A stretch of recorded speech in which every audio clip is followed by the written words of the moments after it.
On Father's Day, like we said, Desmond Bane, uh, like a thief in the night, was traded to the Orlando Magic. Surprising to some people, not to us on this podcast per se, because we saw what was happening with the Memphis Grizzlies. Zach Kleiman did come out and say that they are not close when comparing yourself to the Oklahoma City Thunder. And so somebody had to go at some point. I said it for many weeks. Be prepared to get uncomfortable, Grizzlies fans. And the Grizzlies did make an uncomfortable move, albeit the trade, you could not say no to that trade.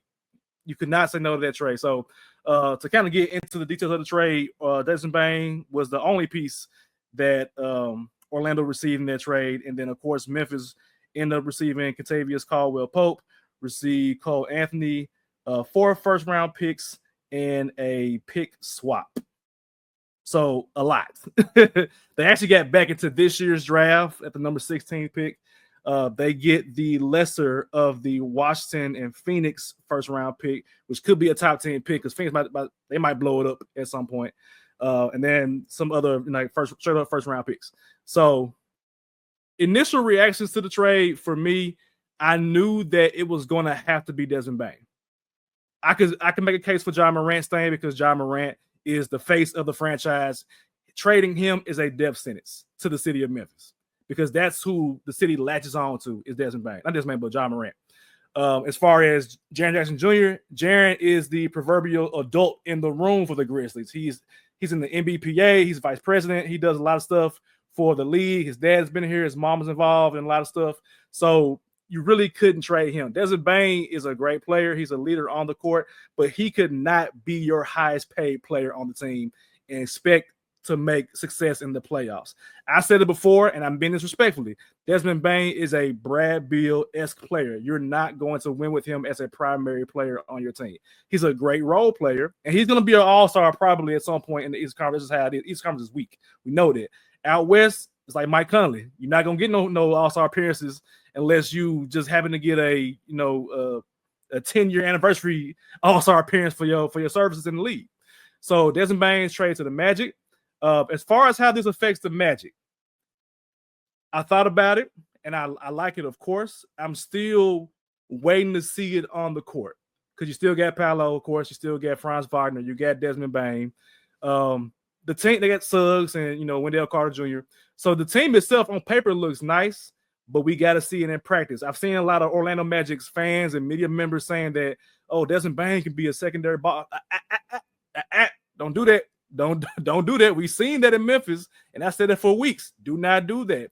Desmond Bane needs to be a catch and shooter. He can dribble a little bit, but if you are putting him in a place where you want him to be a secondary playmaker, that ain't what you want. That didn't work in Memphis. And so if you got him as just somebody, Kyle Korver-ish, you got him as Ray Allen, late Ray Allen-ish, Klay Thompson-ish, where he's just shooting and defending. He's a good enough defender on the court. He's tough, but do not add anything else to his plate is what I would say about Desmond Bane. As far as the Magic placement in the Eastern Conference, this shoots them to the top 4 for sure. If everybody healthy, they are top 4. They can be a problem for, especially next year, because Boston probably won't be as good. Cleveland will probably be there in some capacity. I don't trust Philadelphia's health. Indiana should be there probably. But if they are all healthy, we saw at the beginning of the season for the Orlando Magic. If they're all healthy, they're going to be a top 4 seed for sure. And it can be better as long as Desmond Bane is in his respected role as a shooter, as a third option behind Paolo and Franz. So it helps, but we got to see it in practice. I'm kind of skeptical, like a little bit skeptical, but I respect Orlando making that move to get Desmond Bane. Bless you. So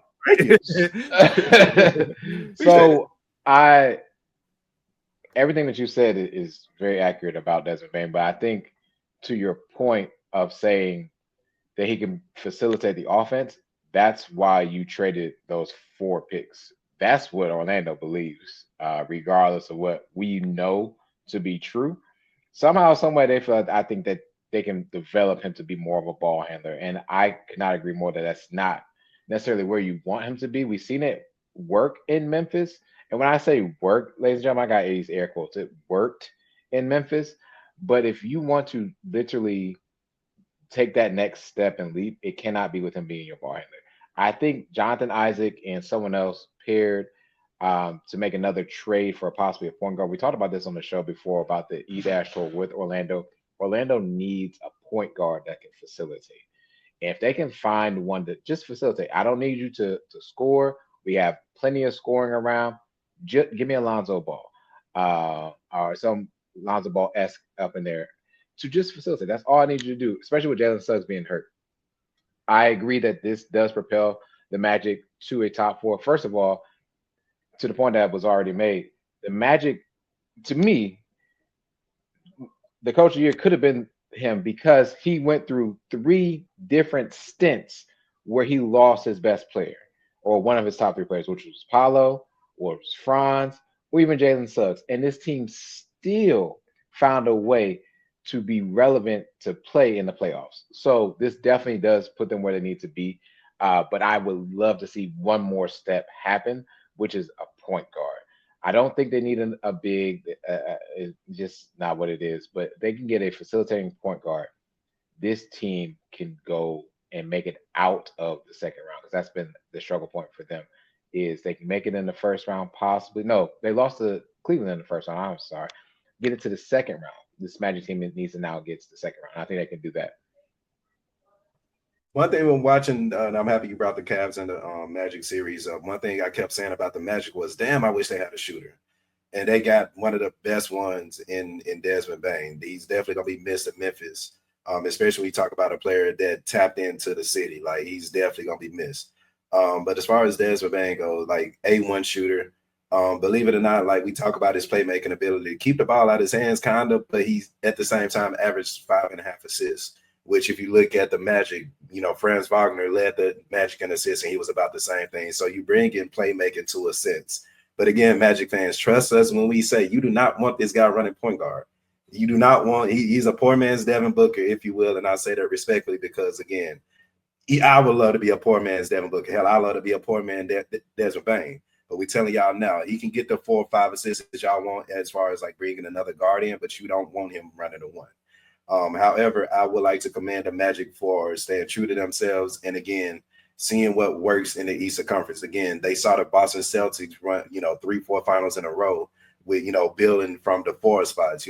I've said on this podcast, and it's people saying, "Oh, you need to trade Franz, you need to trade because he plays just like Paolo."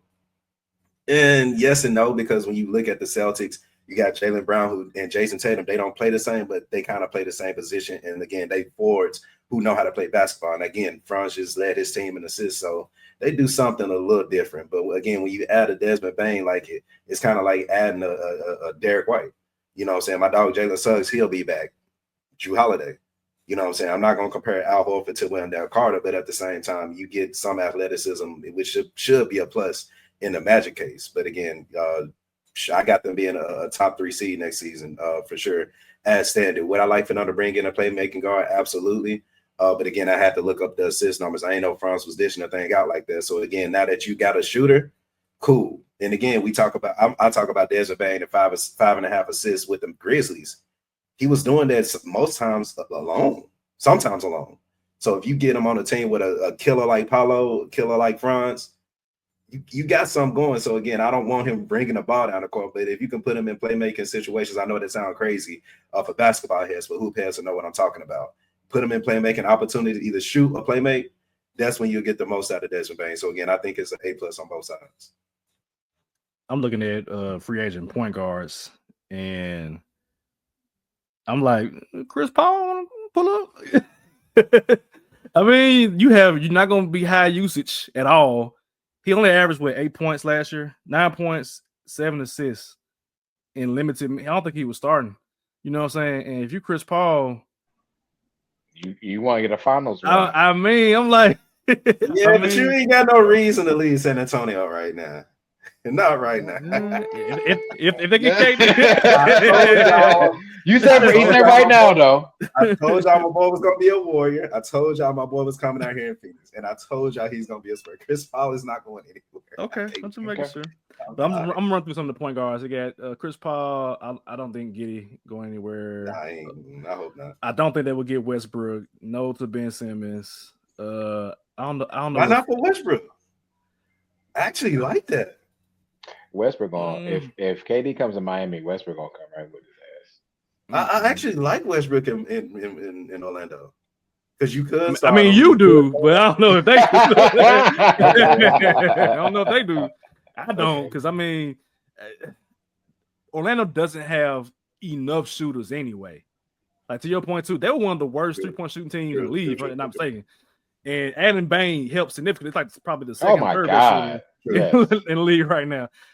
So I'm like, I feel that. So they might have. I mean, they have cap space if they want to like make a move or something like sign trade type situation.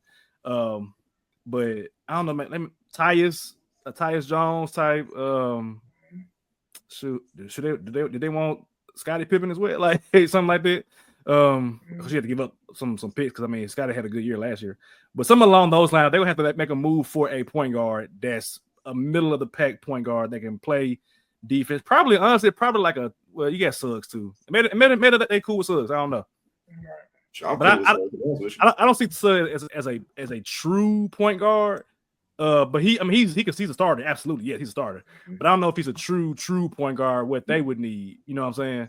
But they might just roll with it and see what happens, and then by trade deadline, they might make a move for a better option at point guard. Yeah, they really work with like to the point of being made about Franz, right? It's more of a spacing thing. It really is. The way that their offense is constructed, it gave Franz the ability to give you 5 assists a game. I'm sure Paolo probably had. Paolo had 5 too. They both had 5. I'm about to say, I'm sure he probably had played too. They both ran point. So it was like they had a point guard. Yeah, point forward. Yeah. So you don't, again, Orlando, you don't need him to do that. He can do it, but you don't need him to do it. That's all. Mm-hmm. And the good thing with Desmond Bane, because I don't want to just completely down a Magic fan, but Desmond Bane, he has proven he can get 40 points. Yes. He can go get 40. He can damn near get 50 if he get on the heater. Because the playoffs this year, I'm not saying it was a complete outlier, but that was unlike Desmond Bane that we know as people who've watched the Grizzlies for a certain amount of time.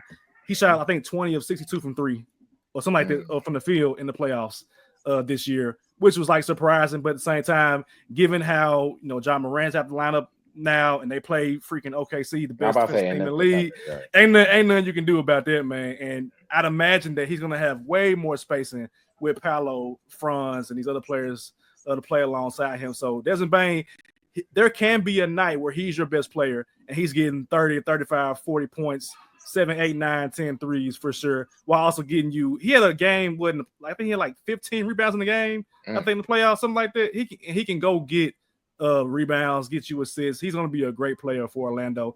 And like I said, I expect him to be an all-star for Orlando at some point within the next 2-3 years. About to say 2 years. If it all plays out how it's supposed to. The East is going to be weak, and the Magic, they definitely got significantly better for adding Desmond Bane, at least for the short term. On top of the fact that Paolo and Franz are young. They're like, 23, I think 22, 23 years old, if that. So if Desmond Bane doesn't work out for these next 3-4 years, by the time Paolo or if Franz Wagner don't work out or Paolo don't work out, you can move one of them and stick with your two, kind of like how the Grizzlies did with Ja, Jaren, and Bane. And by the time that Paolo and Franz are 26, 27 in the prime of their career, you can focus on just those two and build around them as well. So you're kind of figuring out, are Paolo and Franz who we think they are between now and like 2030, 2031 at that point. So, but I think Baines, he's just a good basketball player, man. He gonna work out one way. If it's in Orlando, great. Somewhere else, great. He gonna be in the league for a long time, for sure. He can shoot. Off of shooting along, he gonna be in the league for a long time. Absolutely. And shout out to the Magic real quick too. They were able to get to the first apron, and we talk about the tax and all that BS that they got the front management got to deal with now. But they were able to get again an A1 shooter and get back to the first apron going forward. I think that is really important for sure. Yeah, we're seeing, even with these final scenes, we're seeing how teams are going to be constructed. Now, of course, OKC haven't paid anybody yet, but if I'm OKC right now, SGA and J-Dub, they're my main two. And Chet, if Chet don't really work out, or maybe Chet don't play enough to get as much money in terms of like all-star appearances or all NBA appearances to where if I pay him below a max salary, I'm able to prioritize SGA and J-Dub and then just continue to build around those players, you know. But then again, J-Dub might be a James Harden type, where it's like he gets so much better that he can have his own team at some point. I don't foresee that, but it could happen. It James Harden either, so yeah, exactly, Like exactly. That's true.